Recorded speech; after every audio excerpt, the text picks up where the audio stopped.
I've got some good news. Okay, good. After the storms last night and the freezing temperatures today, we've got a warm up on the way. All right, that's something. You know, those storms last night were something.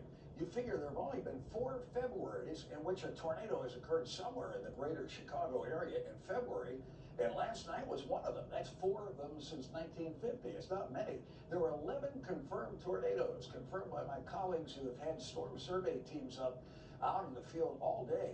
They identify these storms as having EF0 and EF1 winds, and you can see the range of the winds right there, but that's quite adequate to produce damage.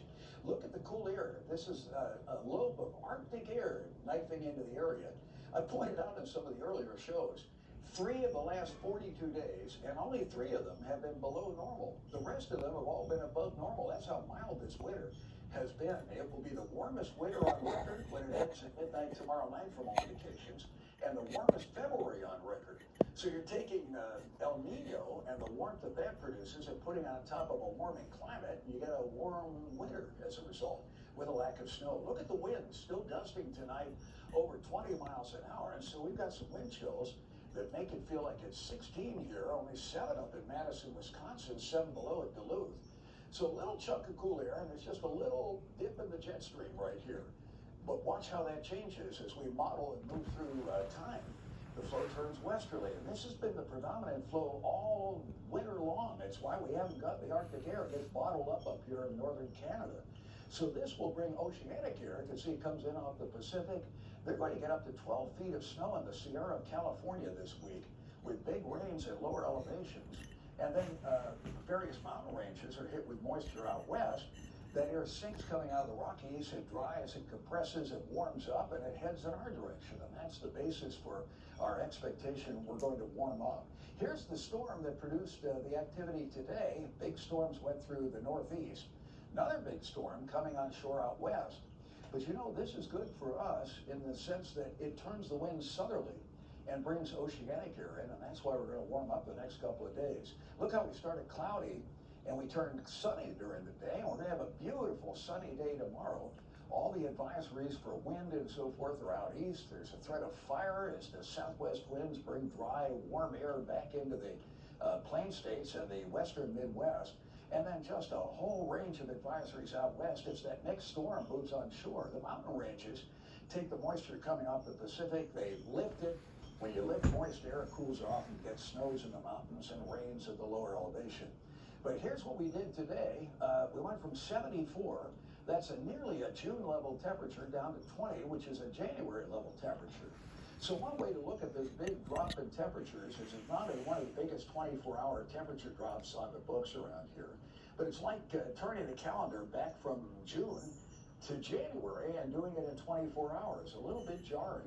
Here the temperatures crashed. They went down to the low 20s with single-digit wind chills this morning and managed to recover only to 31 this afternoon. That compares to the 74 yesterday. So what a change. At one point today, when you factor in the wind chill, it felt over 50 degrees colder today than it was yesterday. So here's where temps are lower than they were. Here's where they're warmer than they are. And guess where this warmer air is headed? It's in our direction. So here's the forecast. Tonight, mainly clear, blustery, and colder. Temperatures down to 19 tonight.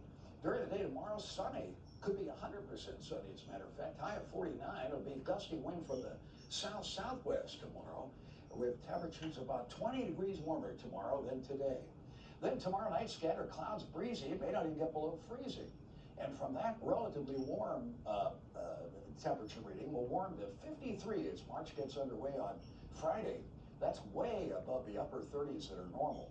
And we'll go from there to 64 on Saturday and 73 Sunday and 71 on Monday. It does look wetter. By the time we get to Tuesday and Wednesday, even Monday night, could see a shower or thunderstorm. But the winds turn off the lake a little bit, so even though it's above normal Tuesday, Wednesday, it'll be raining and kind of raw near the lakefront. But still above normal. You know, in years to come, people are going to say, where were you when Tom Skilling retired?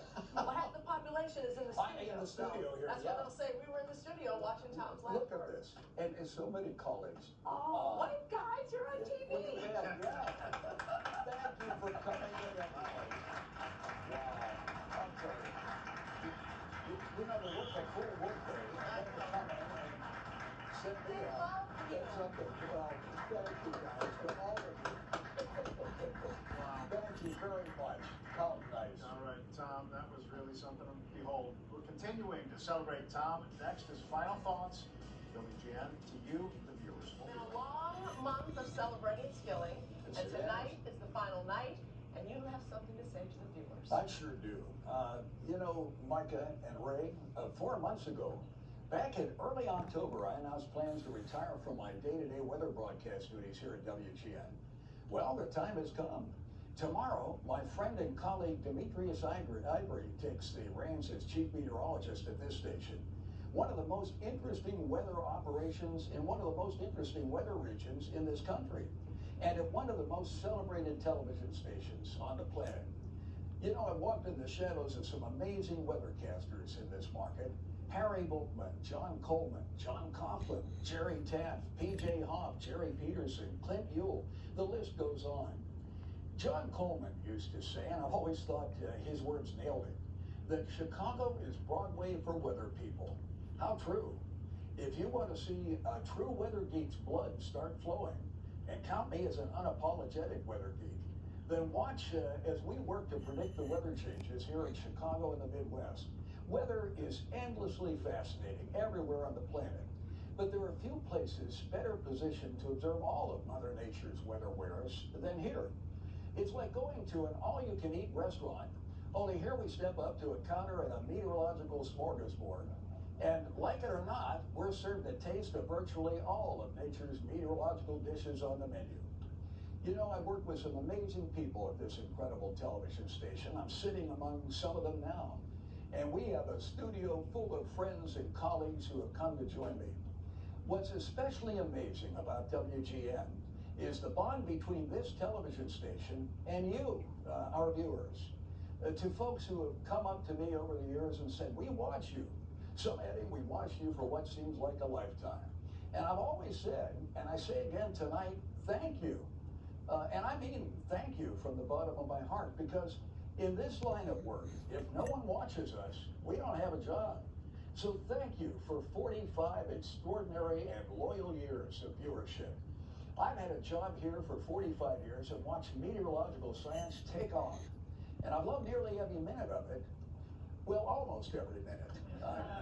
When a computer has crashed minutes or seconds to air, anyone who's worked with me knows that I very seriously considered sending some of these machines on a nonstop flight into Lake Michigan. Happily, I've never actually launched a computer on such a flight, which, as well as having forgiving bosses all these years, is why I'm still here and able to talk to you tonight. So I'm leaving night-to-night broadcast weather work, but hardly going completely away. Chicago will continue to be my home, though trips to Alaska and Hawaii will occur. I'll be waving and I'll be saying hello when I see you, and please say hello back. I'm going to keep my Facebook page going to let you know what I'm doing and perhaps some thoughts on some weather situations, but don't be surprised if I pop in on occasion with a special report or stop by in some severe weather situations merely to help our talented weather team. Or if I see you in a parade or at a talk or even a guided route to Alaska or Hawaii at times somewhere in the next couple of years, I hope you'll say hi. Thank you for being so kind to me and for your unflinching loyalty in joining my colleagues and me here each and every night. Something I know you'll be doing for Demetrius, for Paul Conrad, for Tim Joyce, Morgan Koltmeyer, Alyssa Donovan, and Mike Jansen, our entire weather team in the months ahead. Years to come, this isn't goodbye, it's thank you, and I'll see you later. Thank you for your loyal viewership, everybody. Thanks. Didn't expect all this.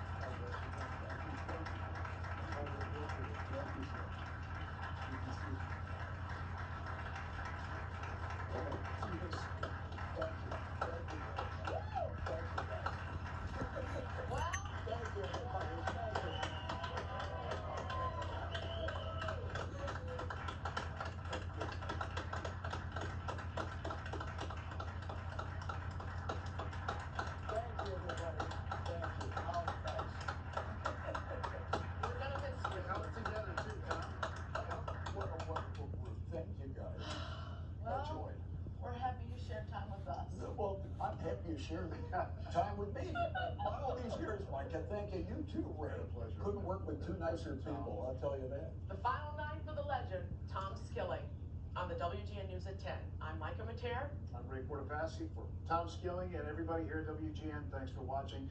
Stick around for GN Sports as always. It's coming up next. Be safe. Be well. Bye-bye.